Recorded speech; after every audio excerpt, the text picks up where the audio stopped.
Ito ay pinaniniwalaan na ang kaluluwa ay naninirahan sa mga bagay na itinatangi, ngunit kung gayon ano ang naninirahan sa basura? Madaling ginagawang basura ng mga tao ang mga bagay na itinuturing na isang bagay na marumi. Hindi na sila muling nakakahanap ng halaga sa kanila, at ganoon din ang mga tao. Isang batang babae ang umiiyak sa kanyang punit na stuffed toy. Nagkomento ang kanyang ina na hindi ito magiging maganda kung tahiin nila ito, kaya nagpasya siyang bilhan siya ng bagong laruan at itinapon nila ang luma sa basurahan. Sa lugar ng pagkolekta ng basura, may narinig na ingay ang isang gwardya at may nakita siyang dumadaan sa basurahan.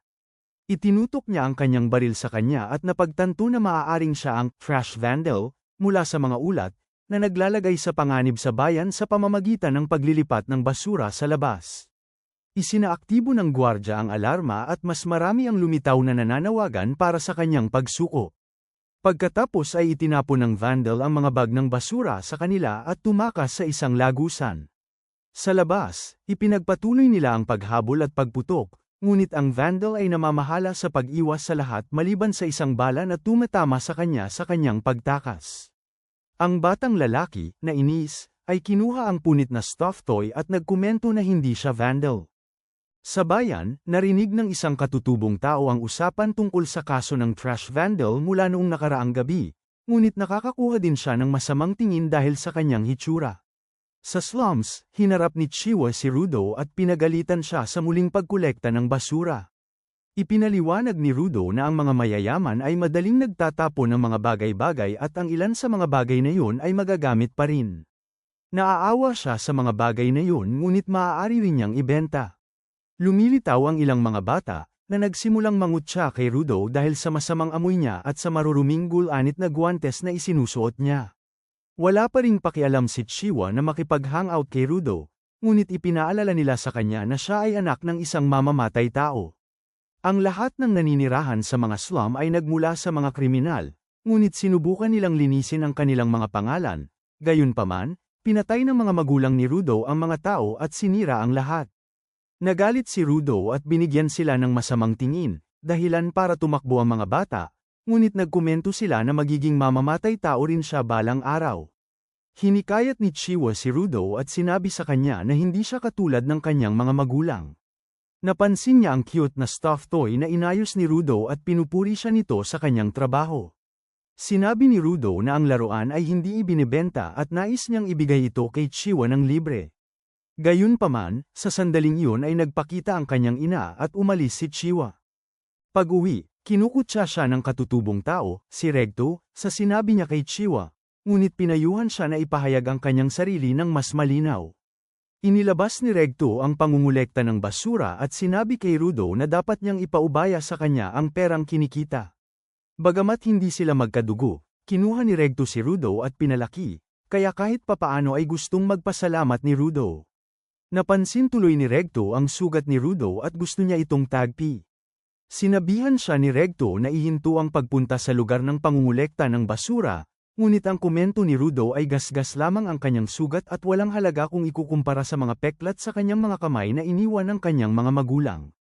Binalaan siya ni Regto na kapag nakagawa siya ng malubhang krimen, ipapapatay siya at itatapon sa lupa, tulad ng kanyang ama. Matapos siyang lagyan ng tagpi at ibalik ang kanyang guwantes, naalala ni Rudo na palagi siyang may itim na mga kamay at kung minsan ay nakakaramdam siya ng matinding sakit. Ang mga tao ay tumingin sa kanya na may disgust dahil sa mga gallows, ngunit isang araw ay ibinigay sa kanya ni Regto ang mga guwantes at ang sakit ay napawi. Sinabihan ni Regto si Rudo na magmadali at ibigay kay Chiwa ang laruan, kung hindi, baka mahulog siya sa ibang tao. Dahilan para mag-away sila dahil nahihiya si Rudo. Kinabukasan, hinanap ni Rudo si Chiwa. Tumingin siya sa ground, isang malaking madilim na dump site, kung saan ang lahat ng basura ay tuluyang itinatapon pati na rin ng mga kriminal, na nagpapaisip sa kanya kung ano ang nasa ibaba doon. Isa pang lalaki ang itinapon sa lupa. Pagkatapos ay lumitaw si Chiwa sa likod ni Rudo, na nagkomento na ang lugar na ito ay may magandang tanawin. Pinag-uusapan niya kung paano itinayo ang mga slum sa tabi ng ground, upang ipakita sa mga tao ng tribo na sila ay itatapon dito, kung gumawa sila ng mali. Sinabi ni Chiwa kay Rudo na ayaw niyang makita siyang itinapon doon, at hindi sulit ang pagtatapon doon para sa pangungulekta ng basura. Nagkomento si Rudo na ganoon din ang sinabi ni Regto, dahilan para sabihin ni Chiwa na mahal din siya ni Regto. Napagtanto ni Rudo na sinabi niyang mahal niya siya, dahilan para mapahiya ang dalawa. Pagkatapos ay ibinigay sa kanya ni Rudo ang laruan na nagpasaya kay Chiwa. Tuwang-tuwa, tumakbo si Rudo pauwi para sabihin kay Regto, ngunit nabangga niya ang isang lalaking nakamaskara, dahilan para malaglag niya ang isang libro. Bago pa siya makapagsalita, kinuha ng lalaki ang libro at tumakbo. Pag-uwi niya, nakita niya si Regto na nakahandusay sa sahig at may espada sa dibdib at nagsimulang magpanik. Buhay pa, sinabihan siya ni Regto na tumakbo at baguhin ang bastos na mundo. Pagkatapos ay pinatumba ng pulisya si Rudo at inaresto siya para sa pagpatay.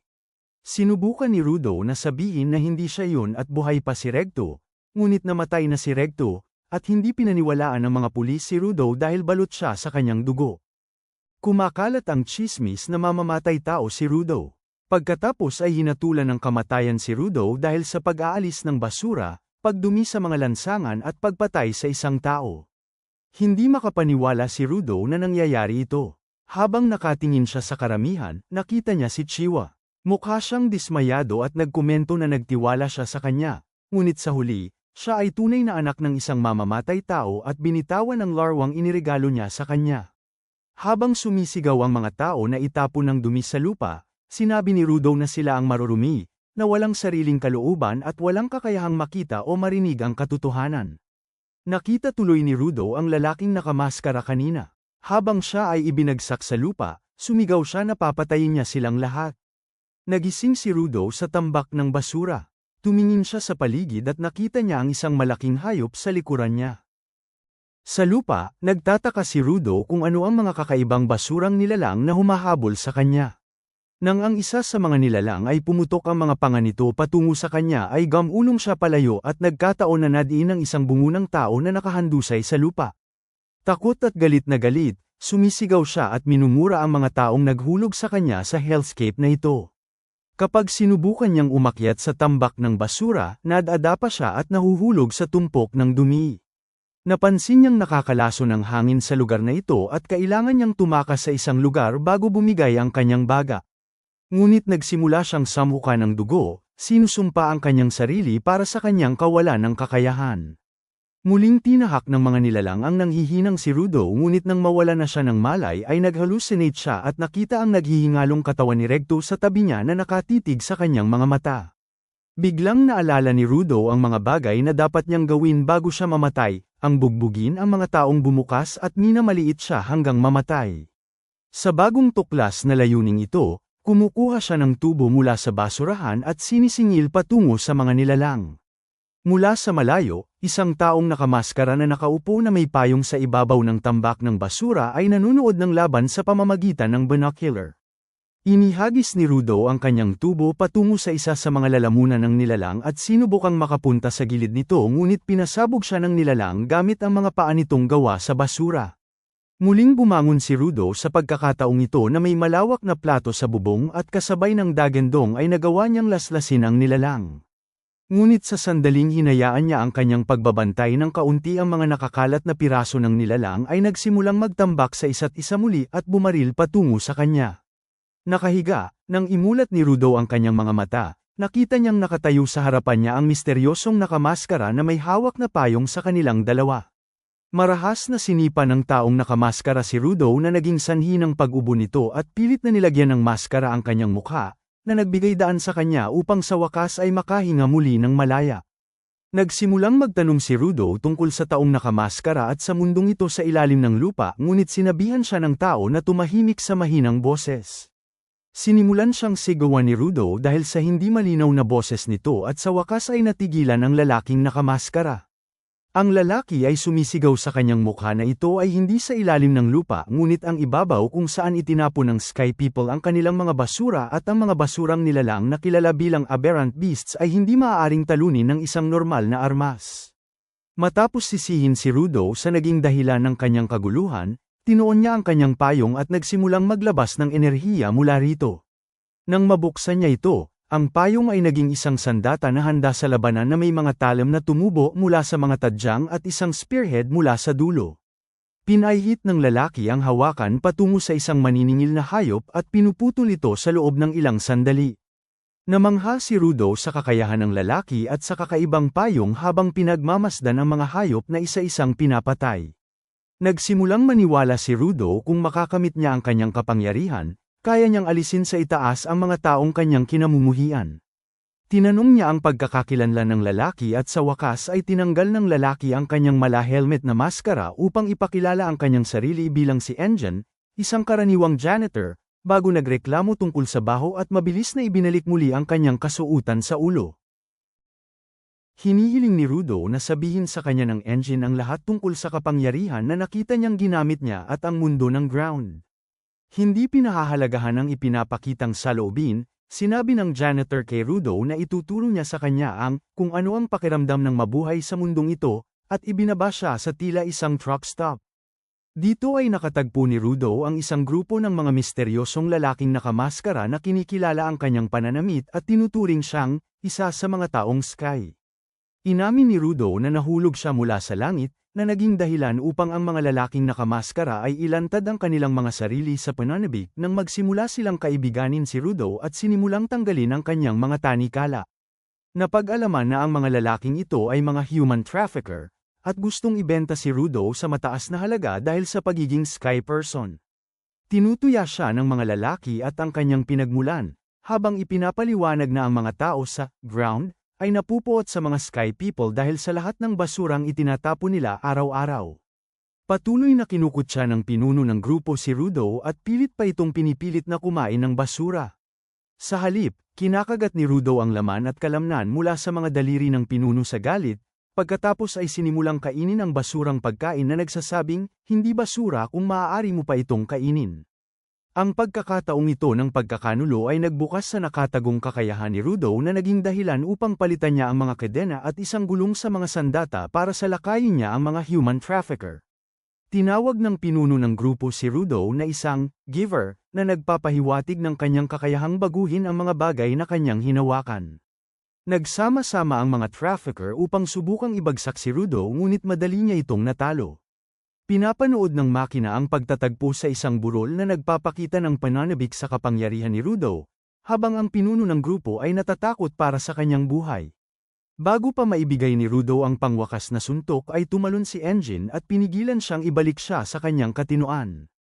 Pagkatapos ay hiniling ni Engine na sumali si Rudo sa mga janitor, dahil mayroon siyang kapangyarihan na kailangan nila, ngunit sumagot si Rudo ng ayoko. Sa isang pasilidad ng paggamot, narinig ni Rudo ang pag-uusap ni Engine habang inaalagaan ng isang hindi pinangalanang doktor. Nilinaw ni Rudo na hindi niya sinabing sasali siya sa The Janitors. Pinutol ng di pinangalanang doktor ang kanilang pag-uusap, sinisigawan si Rudo dahil sa pagkaligaw sa ipinagbabawal na lugar, kinidnap at kung paano niya inilalagay ang kanyang buhay sa linya sa pamamagitan ng paglanghap ng nakal-alasong hangin. Nagpatuloy ang kanilang pagtatalo, kasama ang unnamed doctor na idinagdag na hindi siya matandang lalaki, bilang tugon sa naunang sinabi ni Rudo na tumawag sa kanya. Umalis sina Rudo at Engine sa pasilidad ng paggamot, nakikisali sa walang ginagawang pag-uusap tungkol sa mga gasto sa paggamot para sa mga pinsala ni Rudo. Habang nakaupo sa isang burger joint, nag-uusap sina Rudo at Engine tungkol sa kung paano nabuo ang aberrant beasts, kung saan inilalarawan ito ni Rudo bilang mga emosyon at kaisipang nababagong enerhiya. Ipinaliwanag ni Engine na kailangan ng Jinki upang labanan ang anumang aberrant beasts dahil ang kanilang core ay isang kaisipan. Idinagdag pa ni Engine na ang Jinki ni Rudo, ang kanyang mga guantes, ay maaaring gamitin upang ibagsak ang aberrant beasts, kung saan ang mga ito ay may parehong epekto tulad ng panulat na ginamit ng isang manunulat sa loob ng mahabang panahon o isang maingat na patalim ng isang chef. Ipinaliwanag pa ni Engine na ang mga janitor ay givers na nakakakuha ng emosyonal na kapangyarihan mula sa kanilang Jinki. Sinasalamin ni Rudo kung paano niya ginamit ang mga guantes na yun para itago ang kanyang mga kamay sa buong buhay niya. Inabot ni Engine kay Rudo ang isang bag ng pera, at idinagdag na ito ang pera na nakuha niya mula sa pagbebenta ng mga damit ni Rudo, nabigla si Rudo dito nang umalis si Engine. Lumitaw ang isang pusa nang wala sa oras, hinawakan ang bag ng pera na ibinigay kay Rudo, tumakbo papunta sa mga eskinita sa likod. Hinawakan ni Rudo ang isang tauhan na nakasandal sa dingding ng eskinita na ito at pinahinto ang pusa, na kinuha ang kanyang ninakaw na pera. Gayunpaman, si Zanka, ang may-ari ng staff, ay galit na humakbang pasulong at inagaw pabalik ang kanyang jinky kay Rudo. Napansin ni Rudo ang emblem na isinusuot ni Zanka at napagtanto niyang isa rin siyang janitor. Ang ngayon ay galit na si Zanka ay nagsabi na si Rudo ay dapat na pinag-aralan at maghanda sa pakikipaglaban. Kinikilala ni Zanka ang kawalan ni Rudo ng isang asal na pinalaki. Naalala ni Rudo ang kanyang pagkabata, na ginugol sa pagpapalaki ni Recto, na pagtantong kailangan niyang isaalang-alang ang damdamin ng ibang tao. Humingi ng paumanhin si Rudo sa pagnanakaw ng jinky ni Zanka. Humihingi rin ng paumanhin si Zanka kay Rudo, dahil sa labis na reaksyon tungkol sa pagnanakaw nito. Ipinaliwanag ni Rudo kay Zanka na ang kanyang mga guwantes ay ang kanyang jinky, kung saan sinabi ni Zanka na, ilan ang mga guwantes na yon. Naalala ni Rudo na sinabi ni Recto na kailangan niyang ayusin ang kanyang maasim na mukha. Naaalala niya na nagpraktis siya ng ngumiti sa salamin, tumugon sa tanong ni Zanka habang pilit na ngumiti. Ipinapalagay ni Zanka na kinukutya siya ni Rudo. Pilit na muling ngumiti si Rudo, nakapikit ang mga mata at bibig. Muli, ipinapalagay ni Zanka na kinukutya siya ni Rudo. Nagsisigawan sina Rudo at Zanka, nagagalit sa isa't isa, na sinasabi ni Zanka na walang kwenta ang layunin ni Rudo. Nagsisimula silang lumaki, na ginagawang away ang kanilang argumento. Si Rudo ay humawak ng metal na poste, kung saan si Zanka ay nagtatanong kung ang kanyang jinky ay ang kanyang mga guwantes, o kung siya ay may kakayahan na, gawing jinky ang anumang bagay na yung Rudo na hinawakan mo. Inatake ni Zanka si Rudo gamit ang kanyang vital instrument, isang stick. Sinaway ni Zanka si Rudo sa buong laban na tinawag siyang isang henyo lamang habang tinatawag ang kanyang sarili na isang sobrang ordinaryong tao. Ang dalawa ay patuloy na nakikipaglaban kay Rudo gamit ang isang plunger bilang kanyang napiling sandata. Natakot si Zanka nang makita niya ito dahilan para tumakas siya at ibagsak ang kanyang opens iba. Patuloy niyang sinisigawan si Rudo na huminto hanggang sa makasagasa ang dalawa kay Engine na nagkomento kung paanong magkaibigan na ang dalawa. Pagkatapos ay ipinakita si Engine na nagmamaneho ng kotse kasama sina Rudo at Zanka sa backseat. Naghi-hysterical si Engine dahil sa away na nagkaroon ng flinging turds ang dalawa sa isa't isa. Napagtanto ni Rudo na siya ay nakikipaglaban sa tae habang iniisip ni Zanka kung gaano ito kaiyahiya. Sinabi ni Engine kay Rudo na si Zanka ang magiging mentor niya at pupurihin siya. Masyadong nasasabik si Zanka sa papuri na ito. Nakita ni Engine ang isang babae sa likod ni Rudo at Zanka.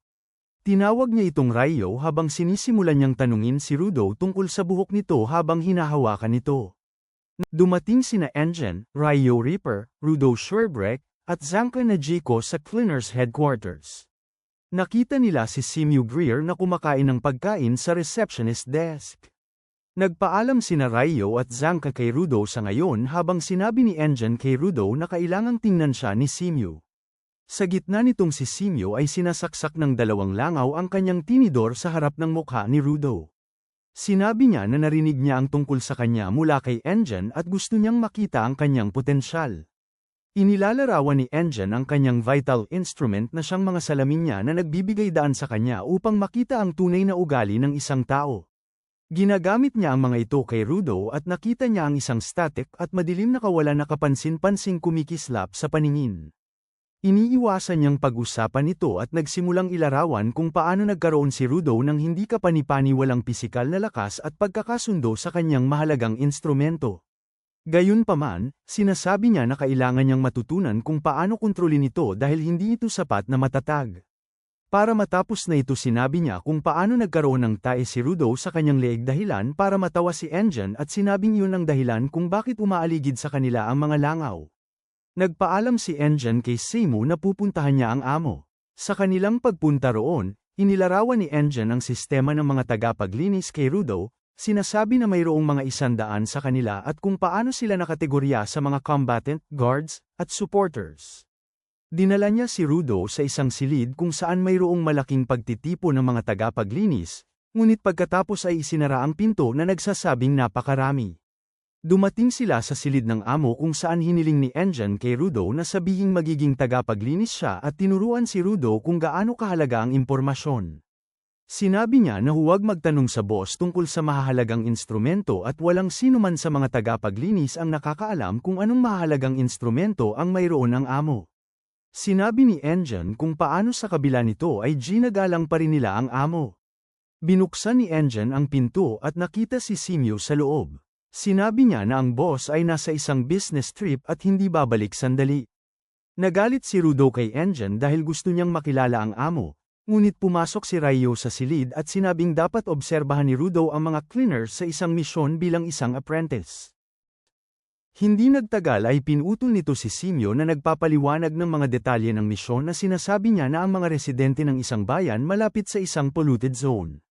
Sabi ng mga residente, papalapit na sa barikada nila ang maliliit na trash beast at kailangan nila ng tagapaglinis para linisin ang mga ito. Hindi alam ni Rudo kung ano ang polluted zone kaya si Seimo ang nag-zone sa kanya, polluted zones, safe zones, at nanahulog siya sa no man's land. Pagkatapos ay ipinaliwanag niya na ang mga tao ay kailangang magsuot ng mga maskara upang mabuhay sa mga polluted zone. Pagkatapos ay pinutol nito ang pagmamasid ni Rudo sa misyon. Iniisip niya kung may pinsala ba sa kanya ang hanging nalalanghap niya. Sinabi niya kung paano hindi niya akalain na ang mga tao ay maninirahan sa isang lugar tulad ng lupa. Siya ay patuloy na nag-iisip kung alam ba ng mga tao sa mundo ang alinman sa mga ito. Sa patuloy na pagtingin sa kanyang paligid ay nai-excite si Rudo dahil sa dami ng basura sa paligid na tinatawag itong treasure trove. Pagkatapos ay tinanong ni Rudo si Ryo tungkol sa ilan pang mga tagapaglinis. Sinabi ni Ryo na sila ay mga taga-suporta na walang vital instrument ngunit nakikipaglaban pa rin sa mga basurang hayop. Nakipagkamay si Rudo kay Grease ngunit nakaramdam siya ng sakit at pagkabigla sa lakas ng pagkakahawak mula sa kanya. Sinabi ni Ryo kay Rudo ang tungkol sa mahigpit na pagkakahawak ni Grease at kung paano nito matusok ang sandata ng basura. Naputol ang kanilang pagpapakilala habang may nakitang papalapit na mga basurang hayop. Nagulat si Rudo sa dami nila pero tiniyak ni Ryo na magiging madali lang ito. Napansin ni Rudo kung paanong ang mga basurang hayop ay katulad ng mga hayop sa kanilang pagkilos. Ang mga basurang hayop ay lumusat sa harang at si Rudo ay nagsimulang magpanik ngunit pinatatag pa rin siya ni Ryo. Ang sabi niya ay napaka-relax niya dahil madali ang kanyang pag-iisip. Pagkatapos ay isang mas malaking basurang hayop ang dumaan sa harang at sinabi ni Ryo kung gaano ito kalamag. Siya ay nasa sabik na nagsasabi na ang isang malakas na kalaban ay nagpapaputok sa kanya. Habang may hawak na gunting, tinitigan ni Ryo ang isang kayag ng aberrant beasts. Ang mga gunting na yun ay ipinakita na ang kanyang jinky, na pinalaki niya at ginagamit sa kanyang mga binti. Sinisira ni Ryo ang ilan sa maliliit na aberrant beasts, nagulat si Rudo sa kanyang husay. Ang isa sa mga taga-suporta ay nagsimulang ipaliwanag ang jinky ni Ryo kay Rudo, at tinawag ang jinky ni Ryo bilang The Reaper. Sinabihan din ng isang taga-suporta si Rudo na huwag magpabeya dahil lamang sa nagmamasid. Sinisira ng taga-suporta ang aberrant beast sa likod ni Rudo, at itinapon ito patungo kay Ryo para matapos niya ito. Sa paghahati ni Ryo sa kalahati, at iminumungkahi sa kanila na ihagis pa sa kanya. Sa pagsang-ayon ng mga taga-suporta, si Rudo, na nabigla sa loob ng larangan ng digmaan, ay tumitingin sa kung paano nagtutulungan ang lahat bilang isang koponan, kahit na walang anumang kapangyarihan. Habang nag-iisip si Rudo, natapos ni Ryo na ilabas ang mas maliliit na aberrant beasts, at sinimulang puntirya ang malaki. Isang supporter ang nahuli ng isang halimaw na akala niya ay natalo niya, ngunit sa kabutihang palad ay naligtas ni Rudo. Nagsimulang sabihin ni Rudo kung bakit siya sumali sa mga janitor habang pinapagana ang kanyang jinky gamit ang isang stick.